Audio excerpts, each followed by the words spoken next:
มืองหลวงแล้วใจห่วงหาต้องจากสาวงามโสภาจากลาแล้วใจไว้วันบ่ได้ลาลับคงได้กลับมาอีกจากวันถ้ากลับไปถึงเวียงจันทร์2-3 วันจะจดหมายมาต้องจากเมืองหลวงพระบางห่างไกลถึงจากใจนั้นอะไรห่วงใยน้องทุกเวลาบ่ลืมคืนนั้นคืนที่อยู่ร่วมกันสัญญาบ่ลืมคำหวานกันดา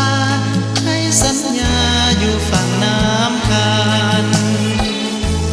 ไว้วอนพระบางองค์พระศักดิ์สิทธิ์สวยเนรมิต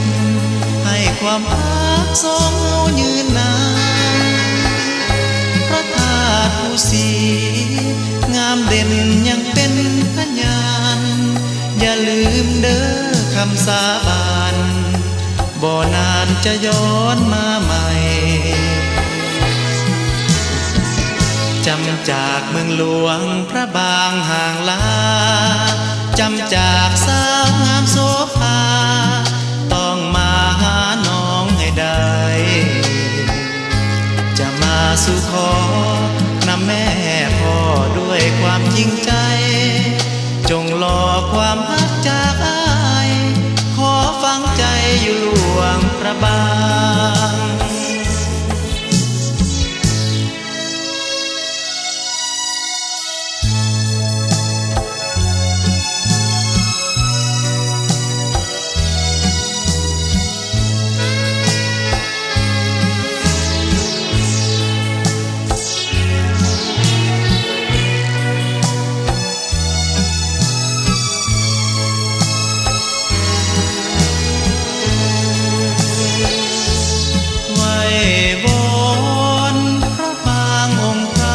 ศักดิ์สิทธิ์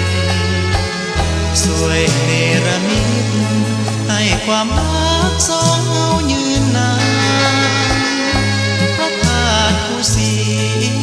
งามเด่นยังเป็นพยานอย่าลืมเด้อคำสาบานบ่นานจะย้อนมาใหม่จำจากเมืองหลวงพระบางห่างลาจำจากสาวงามโสภาต้องมาหาน้องให้ได้จะมาสู่ขอ